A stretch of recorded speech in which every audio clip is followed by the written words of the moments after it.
नमस्कार दोस्तों, आज हम बात करेंगे कुंभ मेले के बारे में। कुंभ मेला भारत का धार्मिक और आध्यात्मिक मेला है। यह हिंदुस्तान का सबसे बड़ा मेला माना जाता है। यहाँ पर एक भव्य मेला भी कहा जाता है इस मेले को।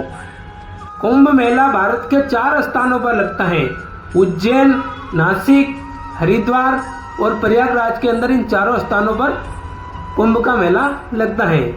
चारों मेलों 4 नदियों के किनारे लगता है। उज्जैन में यह शिप्रा नदी के किनारे पर लगता है और नासिक में गोदावरी नदी के किनारे पर लगता है और हरिद्वार में यह गंगा नदी किनारे पर लगता है और प्रयागराज के अंदर गंगा और यमुना नदी के किनारे पर लगता है। बात करते हैं दोस्तों कि यह कुंभ का मेला क्यों शुरू हुआ और क्यों कुंभ का मेला लगता है इन 4 स्थानों पर।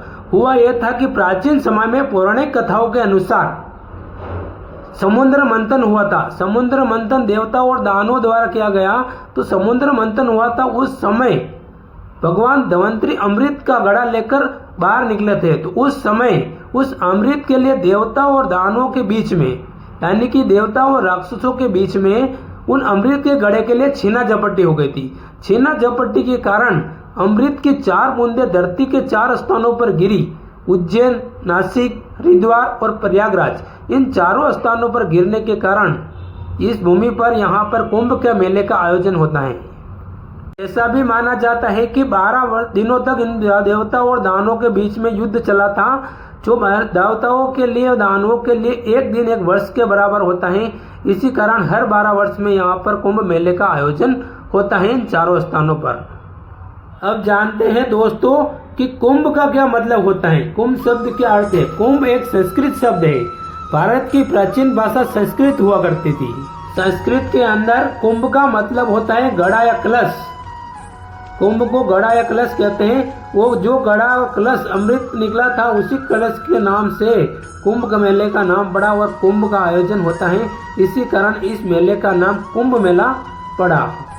जानते हैं दोस्तों कुंभ और महाकुंभ में क्या अंतर है। हर 12 साल में लगने वाला मेला को कुंभ कहा जाता है। उज्जैन, नासिक और हरिद्वार और प्रयागराज में हर 12 साल के अंतराल में यहाँ पर मेले लगते हैं। 12 साल में उज्जैन में, इसके 12 साल नासिक, उज्जैन, ऐसे साल प्रयागराज, ऐसे करके हर 12 साल के अंतराल में यहाँ पर मेले लगते हैं। लेकिन 11 बार मेला लगने के बाद एक स्थान पर जब 12वीं बार जब मेला लगता है तो उस मेले को महाकुंभ मेला कहा जाता है। 12 × 12 करोगे आप तो 144 होगा और 144 साल बाद जो मेला आता है उसको महाकुंभ मेले के अंतर्गत आता है। 2025 में जो प्रयागराज में जो मेला लगा है ये 144 साल बाद आया है। इस कुंभ को महाकुंभ मेला कहा जाता है।